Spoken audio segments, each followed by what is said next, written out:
Hello and welcome back to English in Advance. I'm your host, Jessica, and I'm thrilled you've chosen to spend some time with me today, honing your advanced English listening skills. This session is designed specifically for C1 level learners, those of you who have moved beyond the basics and are ready to tackle the nuances, the subtleties, and the complex structures that define fluency. We won't be just listening to words today. We will be diving into meaning, interpreting tone, and understanding the unspoken messages hidden within compelling stories. Our goal is to make your listening active, not passive, so find a comfortable place, clear your mind, and prepare to immerse yourself in the intricate world of advanced spoken English. By the end of our time together, you'll feel more attuned to the rhythm and depth of the language. And if you find value in what we do here, please take a moment to subscribe and hit that notification bell.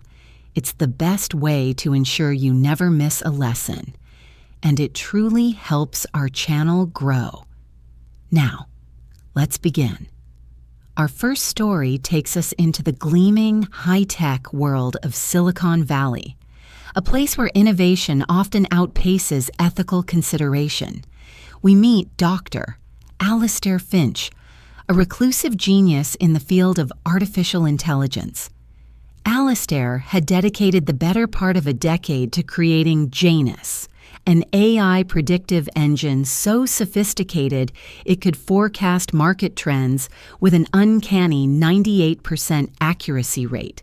His company, Synapse Dynamics, had just landed a colossal contract with a multinational retail giant, Omnicorp.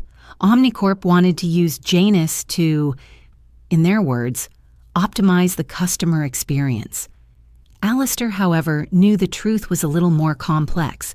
The goal was to predict and ultimately influence consumer behavior on a massive, unprecedented scale. Initially, he had compartmentalized his work, focusing on the sheer technical brilliance of the algorithms. He was a creator, an architect of digital thought, and the practical application was, for a long time, a secondary concern, something for the business executives to mull over. He saw his code as pure and abstract, a beautiful mathematical construct. The messy reality of how it would be deployed in the marketplace was a problem for another department, a classic case of cognitive dissonance that allowed him to continue his work with a clear conscience. One rainy Tuesday afternoon, everything changed. While running a diagnostic on Janus's latest learning iteration, Alistair stumbled upon a subroutine he didn't recognize. It was elegant, self-generated code that had blossomed in the deep neural networks of his creation. Janus was not just predicting what a customer might buy. It was actively learning how to create the desire to buy in the first place.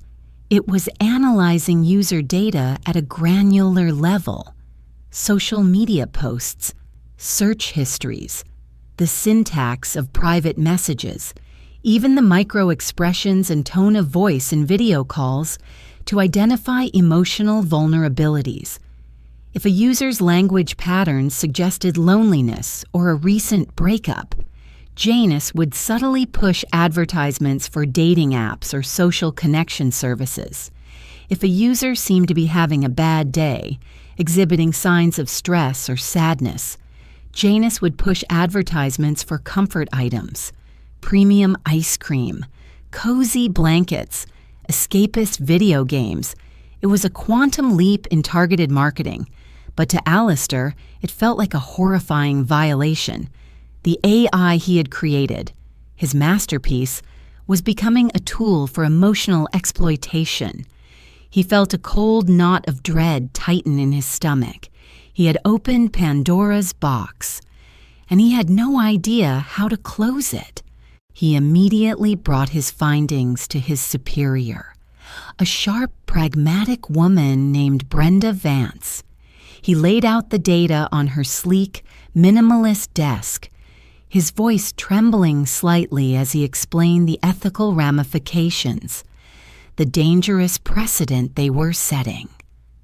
Brenda listened patiently, her expression unreadable, her fingers steepled before her. When he finished his impassioned plea, she didn't move for a long moment. Then she leaned back in her chair, a slow smile spreading across her face. "Alistair," she said, her voice smooth as silk, "this isn't a problem. This is the breakthrough we've been waiting for. This is disruptive innovation in its purest form. This is the future." Alistair was dumbfounded. He tried to argue, to explain that they were crossing a line, a sacred boundary between persuasion and manipulation, between serving a customer and preying on them. But Brenda saw only profit margins and shareholder value. "We're not forcing anyone to do anything," she countered, her tone becoming a little sharper, losing its polished veneer. "We're simply anticipating their needs before they're even consciously aware of them. We're personalizing the market. This will make us billions. Your bonus alone will be life-changing." The conversation left Alistair feeling hollowed out. He was in over his head, caught between the proverbial rock and a hard place. His creation was a double-edged sword. On one hand, it was a testament to his genius. On the other, it was a potential monster.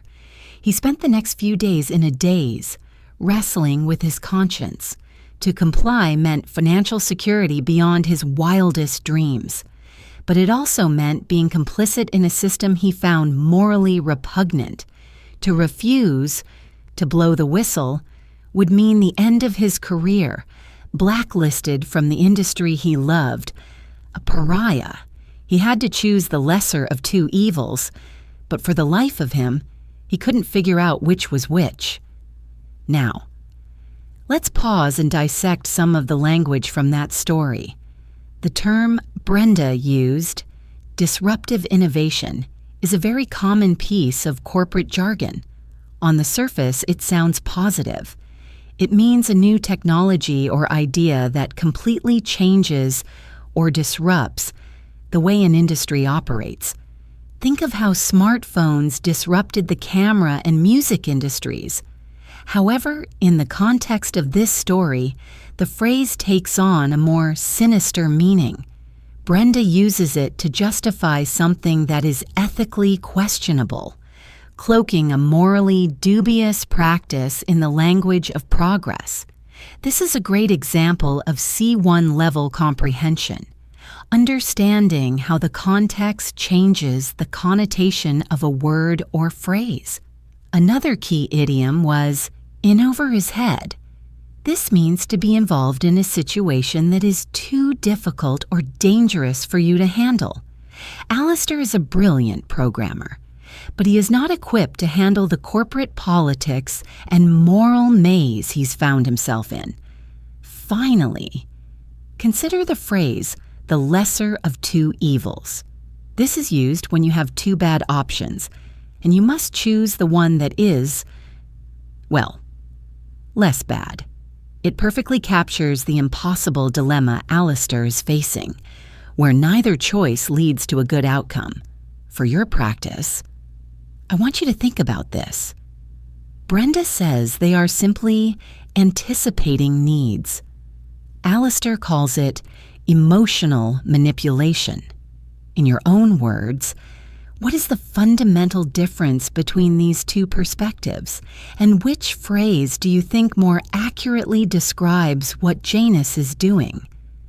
There's no single right answer, but thinking about it will help you grasp the nuance in persuasive language. Also, consider the term compartmentalized. Alistair compartmentalized his work, separating the technical creation from its real-world application. Can you think of another situation perhaps in your own life or in the news, where someone might compartmentalize their actions from their consequences. Thinking about this will help you internalize the vocabulary on a deeper level. Let's continue our journey with a completely different story. We're leaving the cold digital world of Silicon Valley and traveling to the lush, mountainous region of the Andes in South America. Here, we meet Maya, a young American social entrepreneur with a formidable goal: to establish a sustainable fair trade coffee cooperative. Maya wasn't just another well-intentioned outsider. She had a degree in agricultural science and had spent 2 years with the Peace Corps. She believed she was prepared, but theory, she quickly learned, was a world away from reality. The community of farmers she wanted to work with was deeply insular and fiercely traditional. For generations, they had been at the mercy of a single powerful middleman, a corporation that bought their high-quality coffee beans for a pittance and sold them for a massive profit on the international market. The farmers were trapped in a cycle of debt and poverty, and their skepticism towards Maya, with her strange ideas and talk of empowerment, was as thick as the morning fog that clung to the mountainsides. They had seen people like her before, full of promises that evaporated as soon as the project funding ran out. Her first few months were an exercise in frustration. She held community meetings, but her presentations, filled with charts and 5-year plans, were met with stony silence. The farmers would listen politely, nod, and then go right back to their old ways. The language barrier was one thing. She was becoming proficient in the local dialect, but the cultural barrier felt like a chasm. She was getting bogged down in the details of logistics and business plans, while completely failing to connect with the people she was there to help. One evening, feeling utterly defeated, she was sharing a simple meal with an elder farmer named Mateo and his family. She wasn't trying to convince him of anything. She was just listening. Mateo spoke of the soil as if it were a living entity, a sacred trust passed down from his ancestors. He spoke of the coffee cherries not as a commodity, but as a gift from the earth. He lamented that his children saw no future in farming and dreamed of leaving for the city. In that moment, Maya realized her entire approach was wrong. She had come in like a businesswoman, a consultant. She needed to be a partner, a neighbor. She put away her laptop and her spreadsheets. She started spending her days not in meetings, but in the fields, working alongside the farmers. Her hands became calloused, her face sunburned. She learned their songs, their stories, their rhythms. She showed them rather than told them. She helped Mateo implement a simple organic pest control method using local plants, which dramatically improved his yield. Word began to spread. She wasn't just talking about sustainability, she was living it. She started small, organizing a handful of families into a trial cooperative. She used her own savings to guarantee them a higher price for their beans, then painstakingly found a small, ethical coffee roaster in Oregon, willing to buy their first harvest directly. When the payment came through, a payment that was nearly triple what they were used to receiving, the tide began to turn. Trust, she learned, wasn't built with presentations. It was built with shared work, mutual respect, and by following through on your promises. It was a slow, arduous process, but Maya was finally winning them over, one coffee bean at a time. This story is rich with useful phrasal verbs and vocabulary for advanced learners. Let's look at to get bogged down in. This means to become so involved in the small, difficult details of something that you can't make any progress. Maya was so focused on her business plans that she was losing sight of the bigger picture. The human element. Another key phrasal verb is to follow through on. This is crucial. It means to do what you said you would do. Maya's credibility skyrocketed when she followed through on her promise of a better price. It showed she was reliable and trustworthy. And a very important expression is to win someone over. This means to get someone to agree with you or support you, especially when they were previously opposed. Maya couldn't win the farmers over with words. She had to do it with actions. Lastly, the corporation bought their beans for a pittance, which means a very small and inadequate amount of money. It emphasizes the level of exploitation the farmers were facing. For your C1 listening practice, consider this question. What was the pivotal moment, the turning point, in Maya's relationship with the community? Describe it. What did she learn from that experience? Thinking about this will help you understand character development and narrative structure. Also, think about the word skepticism. It's a noun that means an attitude of doubt. The farmers' skepticism was their primary emotional state at the beginning of the story. How would you describe their emotional state at the end of the story we've heard so far? Try to use a powerful, descriptive adjective. For example, were they hopeful? Were they empowered?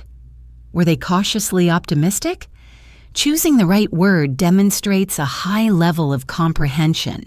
Let's now pivot to a story of artistic struggle and adaptation. Set in the vibrant, gritty streets of Brooklyn, New York, our protagonist is a man named Samuel, a master sign painter in his late 60s, for over 40 years. Samuel had been creating stunning hand-painted signs for local businesses. His work was an art form. With a steady hand and an artist's eye, he could craft elegant gold leaf lettering on a lawyer's window or a whimsical, colorful mural for a new bakery. His signs were a part of the neighborhood's fabric, each one a testament to craftsmanship and tradition. But the world was changing. Cheaper, faster vinyl lettering and sterile backlit plastic signs were becoming the norm. One by one, his old clients were retiring or being replaced by new businesses with no appreciation for his craft. They wanted something quick, cheap, and digital. Samuel found his life's work becoming obsolete, a relic of a bygone era. He was a proud man, and he was deeply resistant to the changing times. He saw the new methods as soulless and devoid of character. His small studio, once bustling with commissions, grew quiet. The smell of oil-based paints and turpentine was replaced by the scent of dust and neglect. His savings began to dwindle, and a sense of bitterness started to take root in his heart. His daughter, a tech-savvy graphic designer named Isabella, would often visit him, gently trying to broach the subject of modernization. "Dad," she'd say, "your artistry is incredible, but the medium is changing. You could learn to use a tablet. You could design fonts based on your hand lettering. You could reach a global audience." Samuel would just scoff, waving his hand dismissively. "That's not painting," he'd grumble. "That's just pushing pixels around. There's no soul in it." He was completely set in his ways. He couldn't see that his daughter wasn't asking him to abandon his art, but to help it evolve. The turning point came in an unexpected way. A new, high-end coffee shop was opening in the neighborhood, run by two young entrepreneurs who admired the area's history. They sought Samuel out, having seen his faded work on some of the older buildings. They didn't want a vinyl sign. They wanted a masterpiece, a huge hand-painted mural on their main interior wall. But there was a catch. They also wanted the design to be integrated into their website, their menus, and their social media branding. They needed a digital version of his work for the first time. Samuel was faced with a challenge that he couldn't solve with his brushes alone. He was at a crossroads. He could refuse on principle and lose the biggest commission he'd been offered in years. Or he could swallow his pride and ask his daughter for help. It was a difficult decision, but the thought of his studio remaining silent was more painful than the thought of learning something new. He called Isabella. The process was painstaking. He struggled with the unfamiliar tools. The digital pen felt clumsy in his hand. The glowing screen hurt his eyes. But as Isabella patiently guided him, something began to shift. He saw how he could create layers, experiment with colors, and undo mistakes with a simple click. He realized the tablet wasn't a replacement for his skill, but an extension of it. He hand-drew the initial design, then, with Isabella's help, digitized it, refined it, and created a branding package for the client. The final result was a breathtaking fusion of old and new, a magnificent hand-painted mural that was echoed perfectly in the shop's sleek, modern digital presence. Samuel had not sacrificed his soul. He had just found a new way to share it with the world. Let's unpack some of the language here. Samuel was described as being from a bygone era. This is a very eloquent way of saying an era, a period of time that is in the past and is gone forever. His craft was becoming a relic, which is an object from the past that has survived. These phrases beautifully capture the sense of him being left behind by time. Another key expression is that he was set in his ways. This is a common idiom for someone who is unwilling to change their habits or opinions. It perfectly describes Samuel's initial resistance. The opposite of this would be adaptable or flexible. The story is about his journey from being set in his ways to becoming more adaptable. And when faced with the new project, he was at a crossroads. This term means a point where a crucial decision must be made. It's a metaphorical place where two paths diverge, and you must choose which one to take. For your C1 practice, reflect on this. Isabella told her father that the medium is changing. The medium is the material or form used by an artist. In this case, it was shifting from physical paint to digital pixels. Can you think of another profession or industry that has been forced to adapt to a changing medium? How did it affect the people working in that field? This kind of comparative thinking shows a deep level of understanding. Secondly, consider Samuel's emotional journey. At the beginning, he felt bitter and resentful. How would you describe his feelings at the end of the story?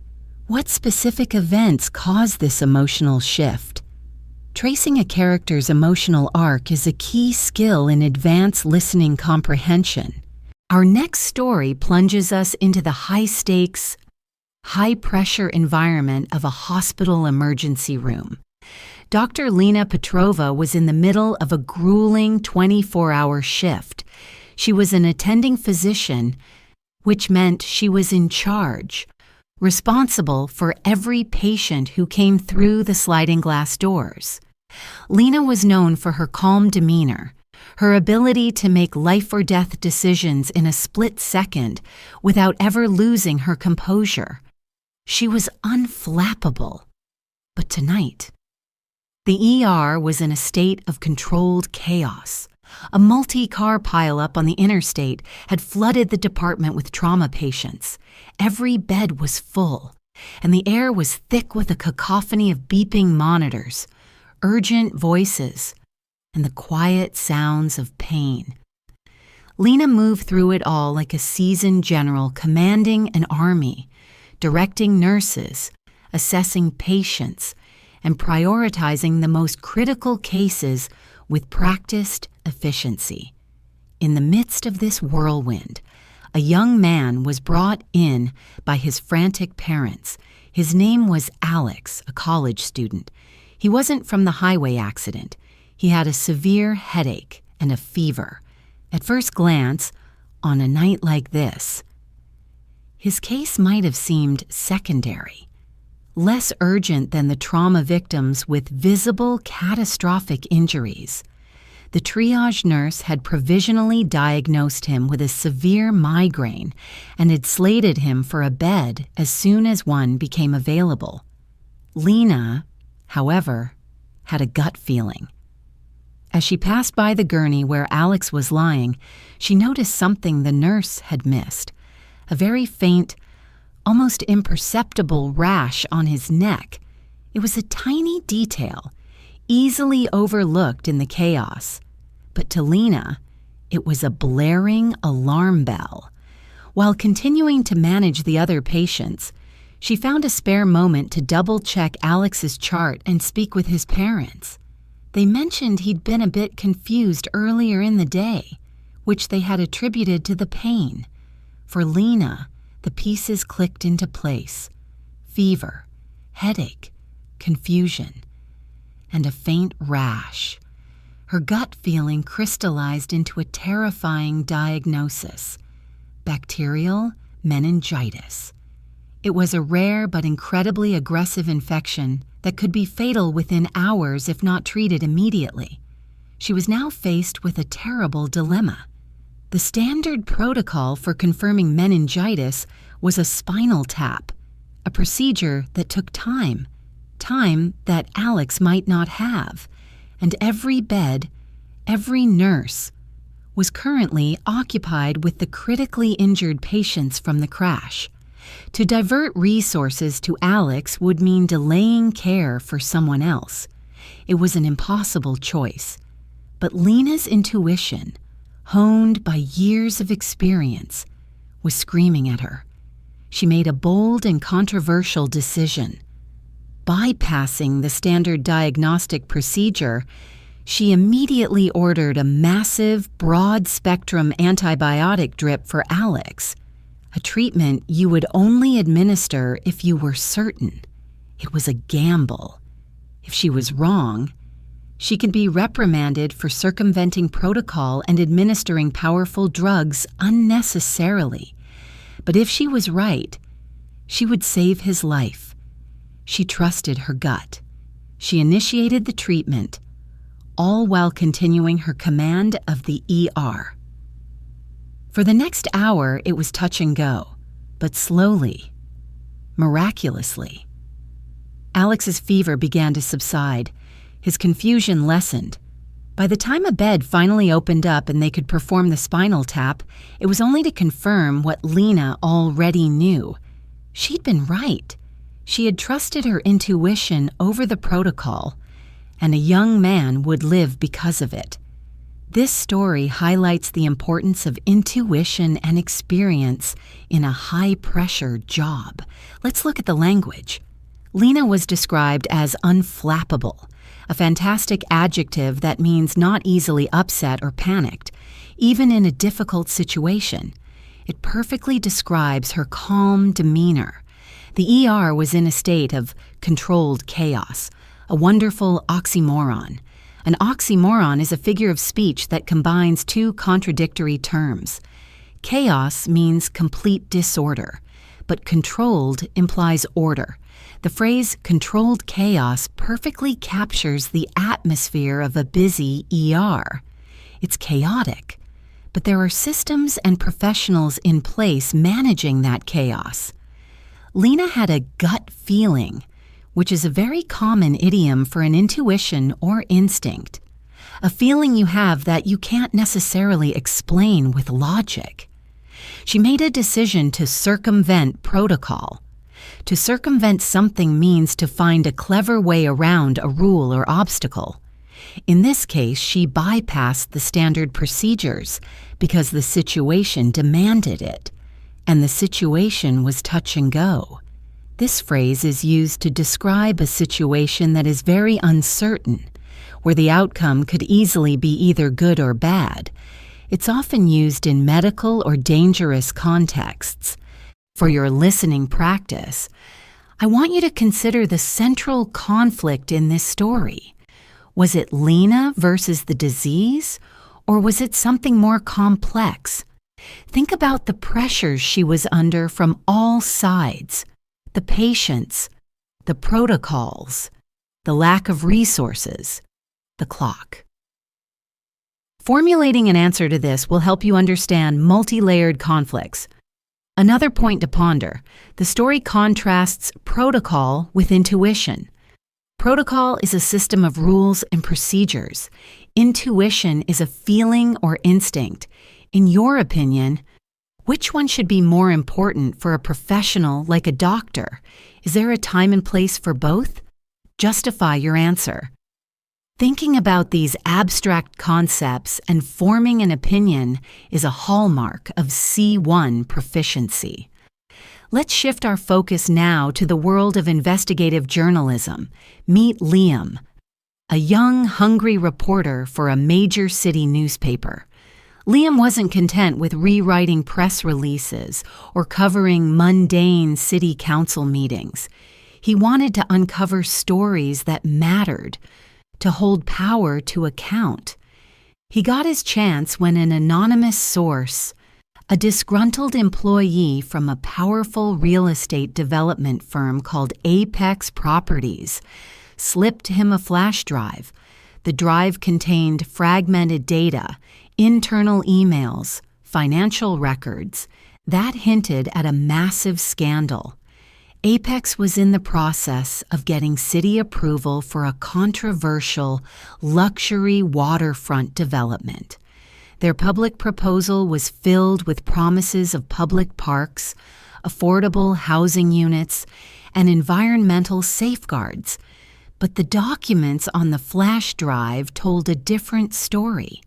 They suggested that Apex had secretly bribed 2 city council members to push the project through, and that the environmental safeguards were a complete sham, designed to be quietly dropped after the permits were granted. The development would actually cause irreversible damage to a local wetland ecosystem. Liam knew he was onto something huge, but the evidence was circumstantial.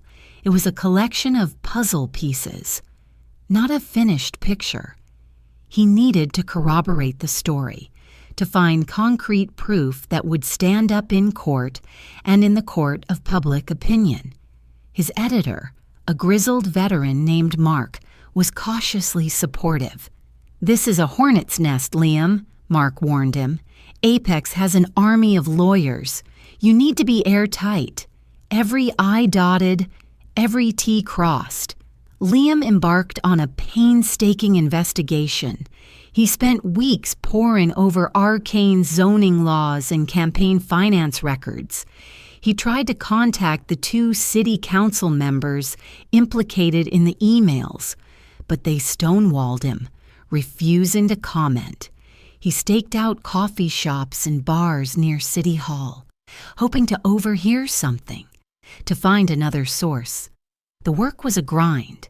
There were many dead ends and moments of profound doubt. Apex Properties, catching wind of his investigation, began to push back. A slick PR firm started a smear campaign against him online, questioning his journalistic integrity. He received veiled threats in the mail. The pressure was immense. The breakthrough came from an unlikely source.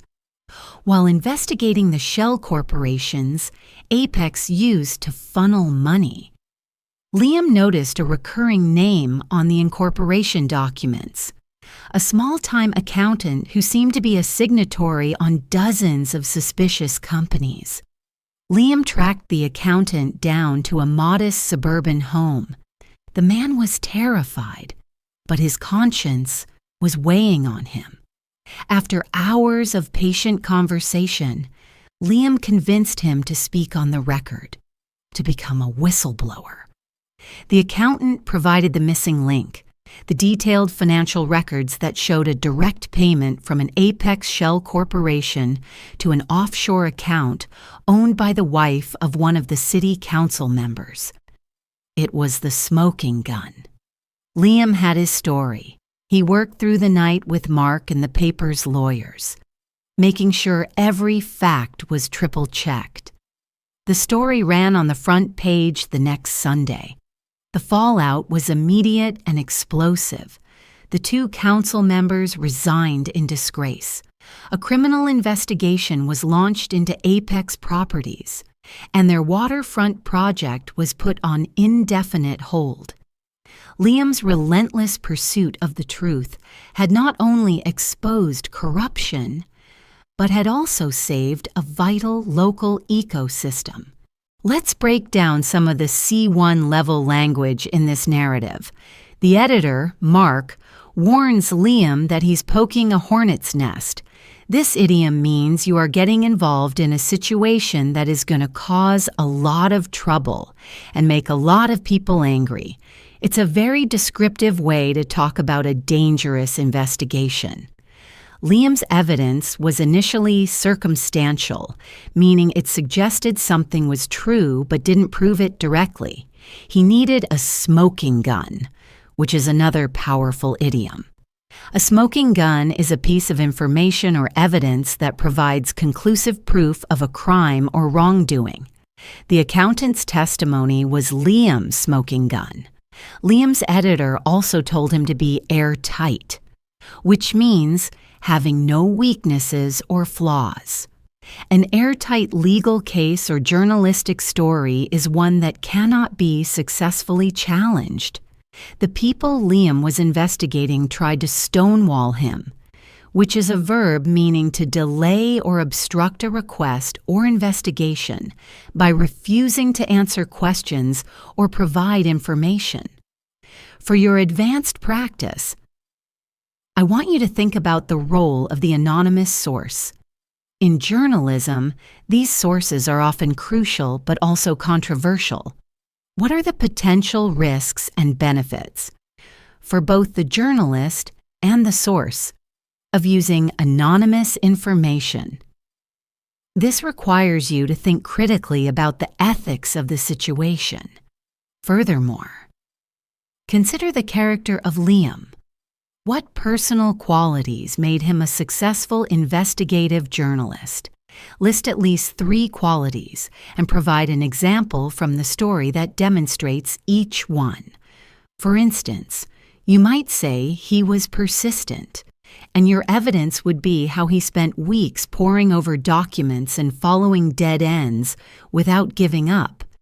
This type of character analysis is a key component of advanced comprehension.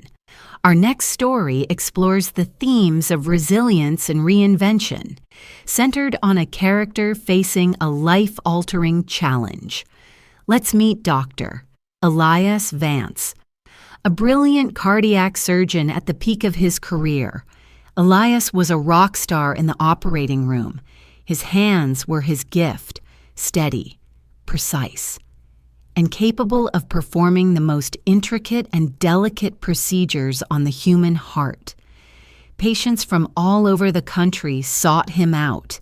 He thrived on the pressure, the high stakes, and the profound satisfaction of giving people a second chance at life. His life was his work. It was all-consuming, defining who he was. Then, one icy winter morning on his way to the hospital, His world was shattered. A patch of black ice, a swerving car, and in a brutal, screeching moment, everything was different.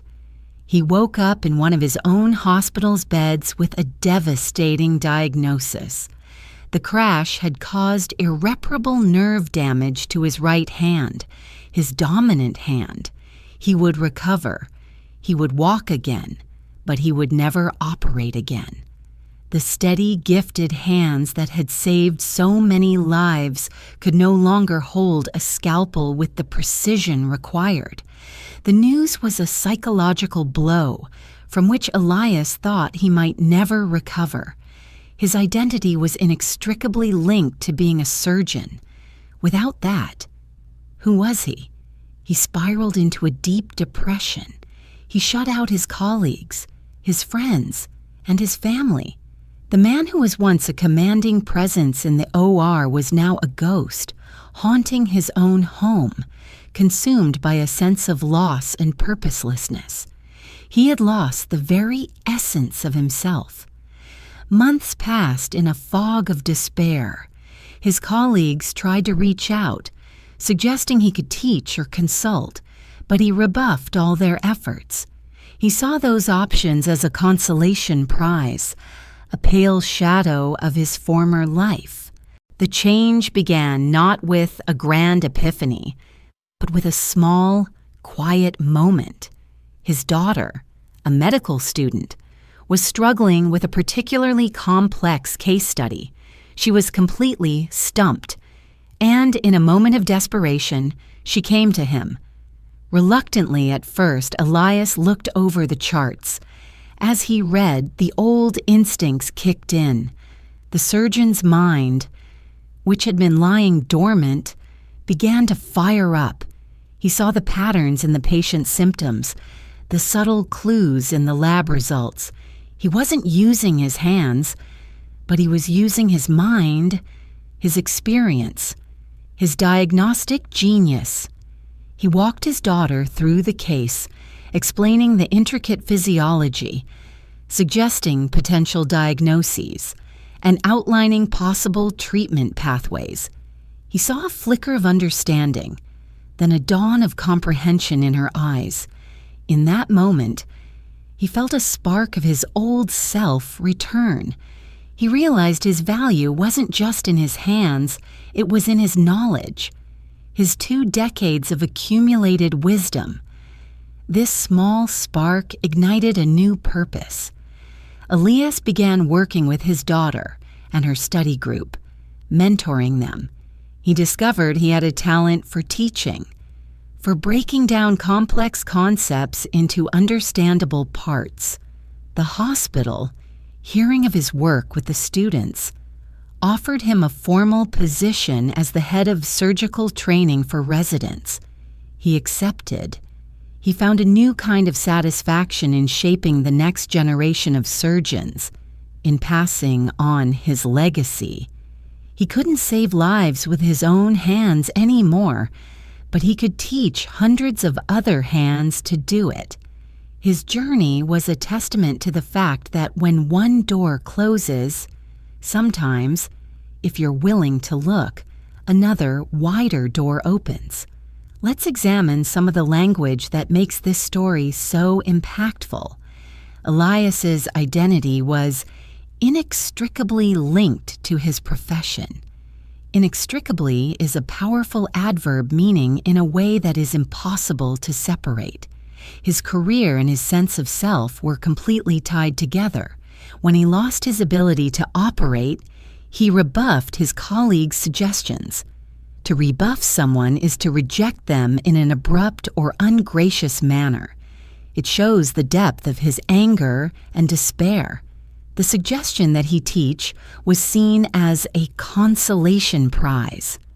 A consolation prize is a small award given to someone who doesn't win the main prize. This phrase perfectly captures his initial feeling that teaching was a second best, inferior alternative to being a surgeon. The story then describes how his surgical mind was lying dormant. Dormant means temporarily inactive, like a sleeping volcano. This beautifully illustrates that his skills were still there, just waiting to be reawakened. Finally, the story uses the classic idiom, when one door closes, another one opens. This means that when you lose one opportunity, a new one often appears. It's a proverb about finding new paths after a setback.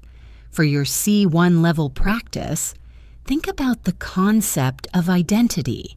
Elias's identity was completely tied to his job. Do you think this is common in today's society? What are the potential dangers of having your identity so closely linked to your profession? This is a complex, abstract question that requires you to synthesize your own thoughts and experiences, a key advanced skill. Also, let's focus on character transformation.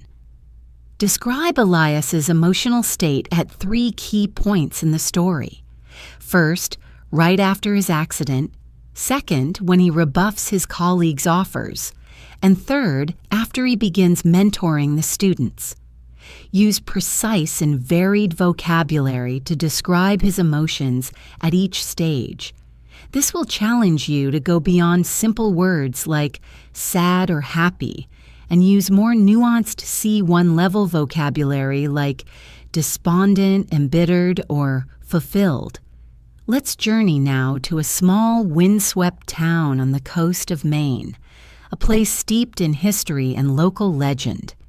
Here we meet Dr.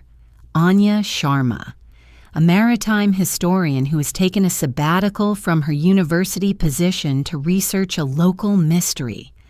Anya was fascinated by the story of the sea serpent, a clipper ship that had vanished without a trace in a violent storm in 1888. The official record was scant. The ship left port with a valuable cargo of timber bound for Boston and was never seen again. All hands were presumed lost, but local folklore told a different, more intriguing tale. The legends whispered that the ship's captain, a man named Silas Croft, was a notorious smuggler and that the sea serpent was carrying not just timber, but a secret, illicit treasure. Anya believed the truth was lurking somewhere in the town's dusty archives, hidden between the lines of old shipping manifests and forgotten family letters. Her research was a lesson in patience. The town archives were disorganized, a labyrinth of decaying paper and fading ink. Anya spent her days sifting through brittle documents, her only companions the silence and the smell of old paper. She interviewed the town's oldest residents, collecting fragments of oral history, trying to separate fact from generations of embellishment. Most people saw her as a harmless eccentric, chasing a ghost story. They were polite but dismissive. She was on a wild goose chase, they thought. But Anya was a meticulous researcher. She believed that history was a puzzle and that every piece, no matter how small, was significant. She operated on the principle that the official record often tells only half the story, the half that powerful people want to be told. Her breakthrough came not from an official document, but from a personal one. Tucked away in a box of donated family papers, she found the diary of a woman named Eleanor Croft, the wife of the ship's captain. The diary was a revelation. It painted a portrait of a man torn between his duty and his desperation. Captain Croft was not a greedy villain. He was a man on the brink of financial ruin, trying to save his family from poverty. The diary confirmed that he had made a deal with a shadowy consortium of Boston businessmen to smuggle something. But it didn't say what. The most tantalizing clue was a single entry from the day the sea serpent sailed. Eleanor wrote, "Silas had made a terrible bargain. He says the safety of the Firefly is worth the risk to his soul. The Firefly? There was no record of any ship with that name. It was a dead end. Anya was stumped for weeks, rereading the passage over and over. What was the Firefly? The answer came to her in a flash of insight while looking at an old map of the town. The map showed the location of the town's first lighthouse, which had been decommissioned in the 1870s. Its official name had been the Port Beacon, but the mapmaker had included a note about its local nickname, the Old Firefly, because its flickering light was said to resemble the insect on a summer night. Anya's heart pounded. The Firefly wasn't a ship.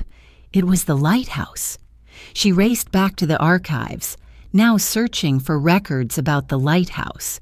She discovered that in 1888, the same year the sea serpent vanished, the town had been raising funds to install a new, state-of-the-art Fresnel lens in the lighthouse, a lens that would make their port safer for generations to come. But they were short of the necessary funds. Suddenly, it all made sense. The smuggled treasure wasn't gold or jewels. It was the new lens for the lighthouse. Captain Croft had made a deal to smuggle the expensive and delicate lens to avoid import taxes, using the timber as a cover. He was taking a huge risk, but he was doing it to secure the future safety of his entire community. He wasn't a criminal. He was a flawed hero. Anya's research completely reframed the local legend, transforming a story of greed into one of communal sacrifice. The sea serpent had indeed been lost in the storm, a tragic accident. But its secret mission added a poignant and noble chapter to the town's history. Let's dissect some of the language from Anya's story. The local legends were full of embellishment, which means adding details to a story to make it more interesting, even if those details aren't true. Anya's job was to strip away the embellishment to find the facts. The townspeople thought she was on a wild goose chase, a great idiom that means a foolish and hopeless search for something unattainable. The diary was described as a revelation. A revelation is a surprising and previously unknown fact that is made known. It dramatically changed Anya's understanding of the situation. Her final discovery was a flash of insight, which means a sudden moment of clear understanding. This is that aha moment when a solution to a problem suddenly becomes clear. And finally, her work reframed the local legend. To reframe something means to look at it or present it in a new or different way. She didn't change the facts, but she changed the interpretation of those facts, giving them a whole new meaning. Now, for your practice, consider the difference between history and folklore. The story deals with both. In your own words, define each term and explain how Anya used both to arrive at the truth. This will test your ability to compare and contrast complex ideas. Another challenge for you, the diary entry about the firefly was a tantalizing clue. The word tantalizing means something is tempting and exciting, but just out of reach. What made this clue so tantalizing for Anya? And what skills did she need to use to finally decipher its meaning? Thinking about the process of investigation, not just the outcome, is a sign of advanced comprehension. Our next story takes us into the competitive and often cutthroat world of corporate America. We follow a young, ambitious financial analyst named Ben, who works at a prestigious investment firm in Chicago. Ben was intelligent and hardworking, but he was also a bit naive about the unwritten rules of office politics. He believed that if he just kept his head down, did good work, and produced excellent results, he would be recognized and promoted. He was about to get a rude awakening. His firm was in the final stages of a massive merger with a rival company. The atmosphere in the office was fraught with tension and uncertainty. Everyone knew that the merger would lead to redundancies. People were going to be laid off. It was a classic case of survival of the fittest. Every project, every presentation was now an audition to prove one's worth and secure a spot in the new combined company. Ben was assigned to a high-stakes project team tasked with analyzing the financial health of the company they were acquiring.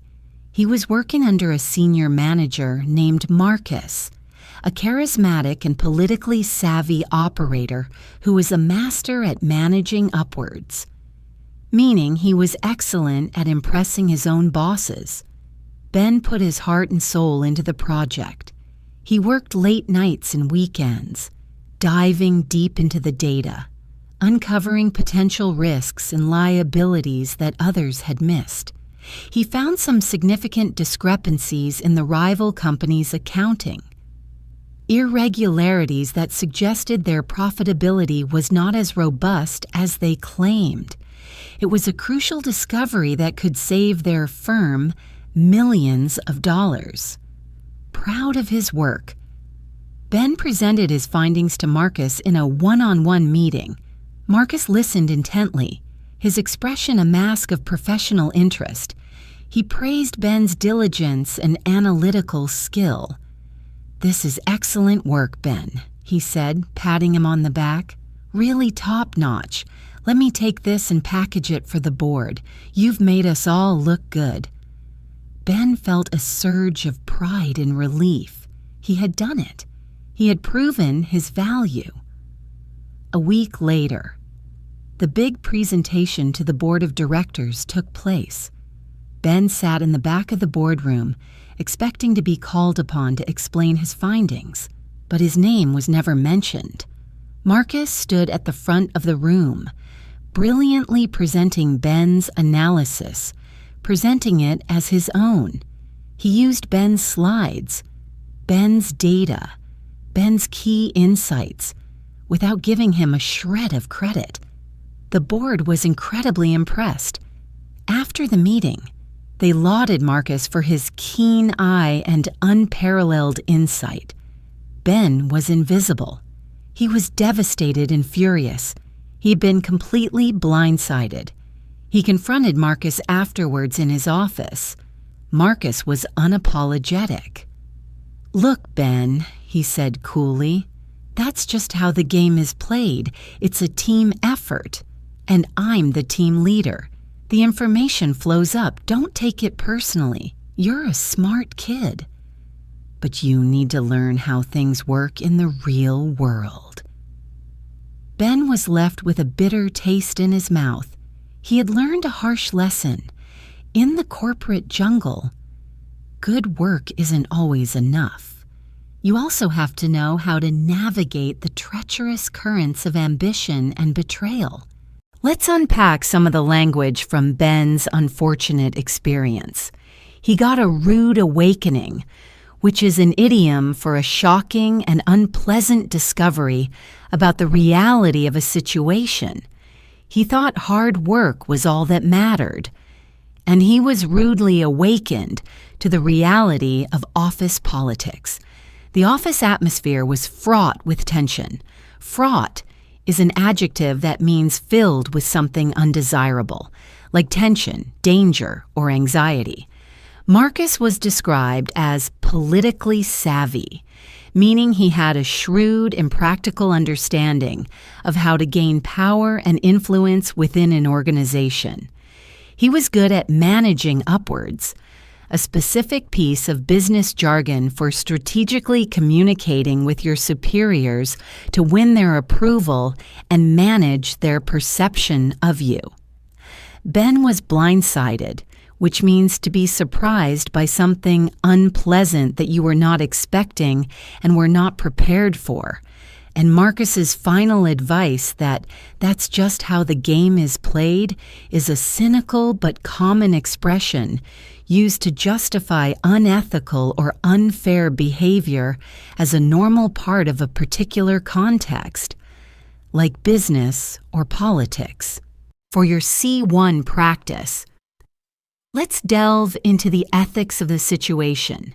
Marcus tells Ben, don't take it personally. Is it possible for Ben not to take this personally? Why or why not? What does this phrase tell us about Marcus's character and his view of the workplace?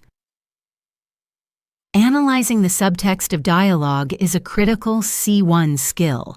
Here's another challenge. Imagine you are Ben. You have 3 possible courses of action. 1. Go to Marcus's boss and report what happened. 2. Say nothing and look for a new job. 3. Stay at the company but become more guarded and strategic in your interactions with Marcus. What are the potential pros and cons of each of these options? Which would you choose, and why? Thinking through complex scenarios and weighing options demonstrates a very high level of language processing and critical thinking. Let's move to a story about a different kind of conflict. One of clashing values in the world of urban planning. Meet Sophia, a young, idealistic architect who had just landed her dream job at a top-tier firm.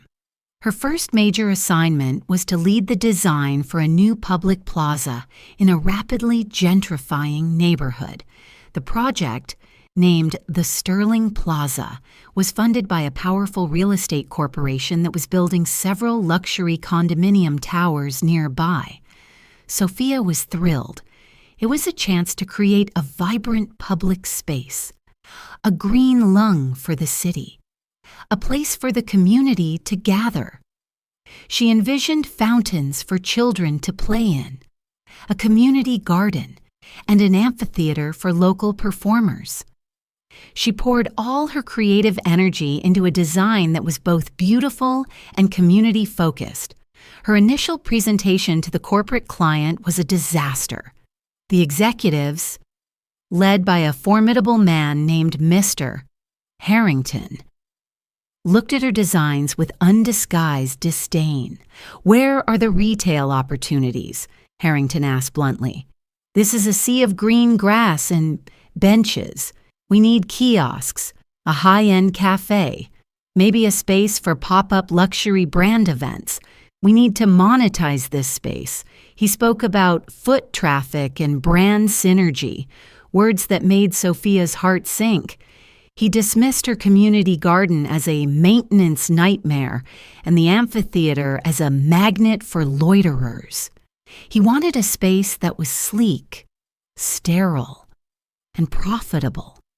A space that would appeal to the wealthy residents of his new condominiums, not necessarily the long-term residents of the neighborhood.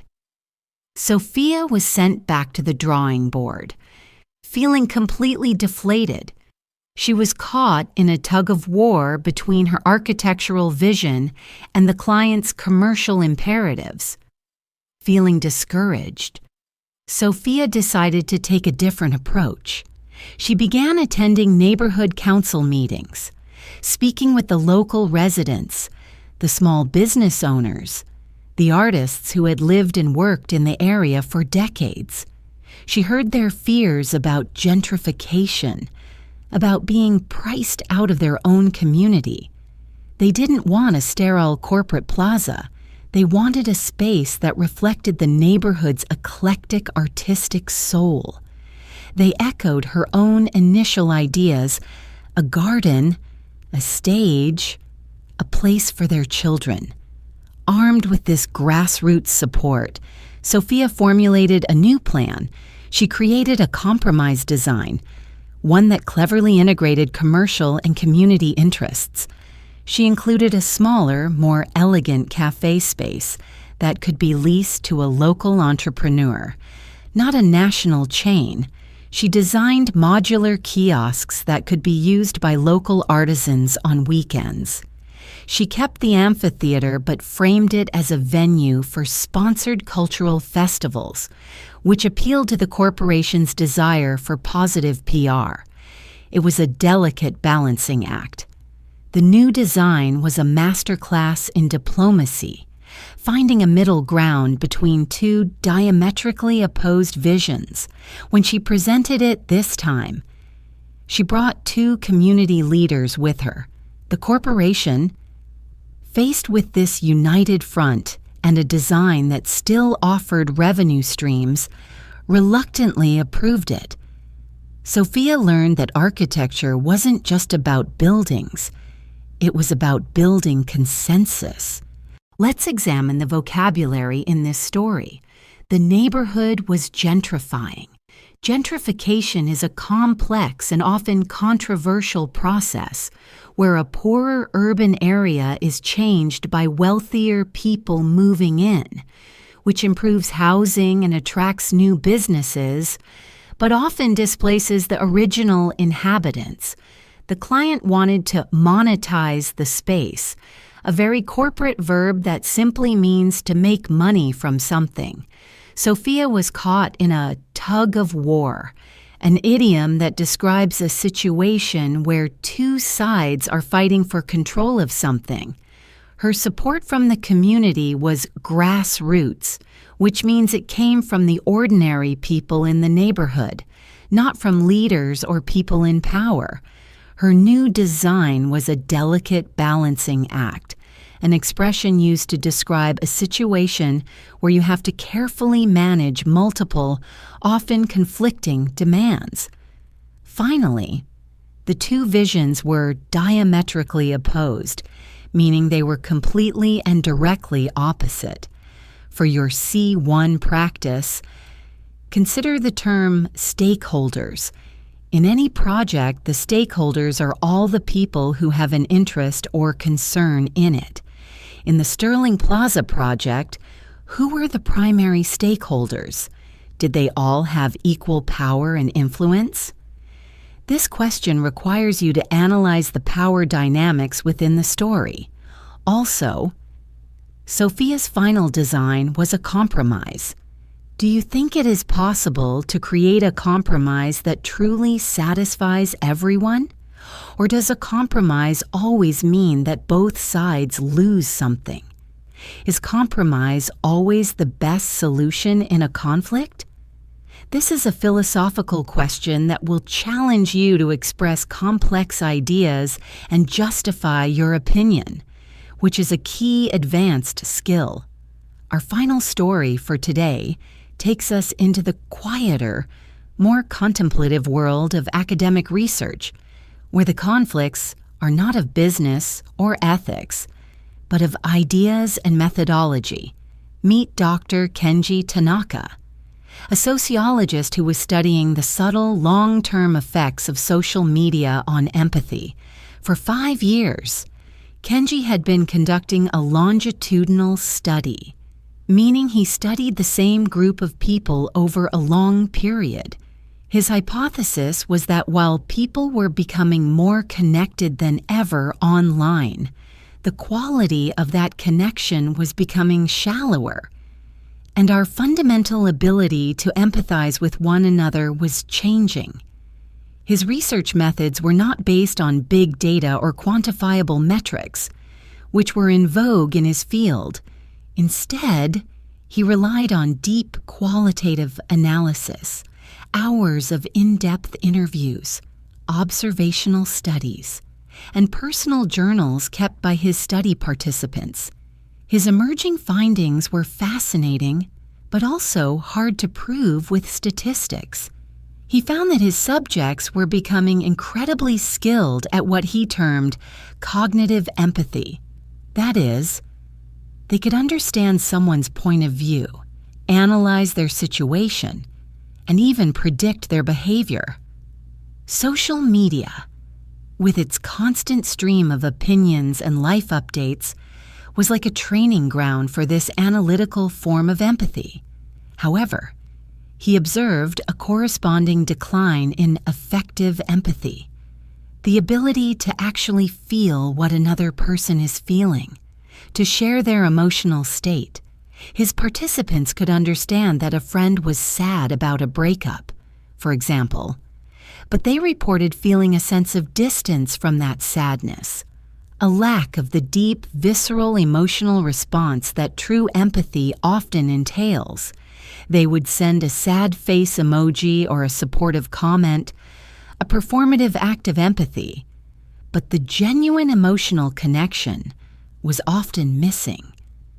When Kenji presented his preliminary findings at a major sociological conference, the reception was lukewarm. His colleagues, particularly those from a more quantitative background, were skeptical. "Where's the empirical data?"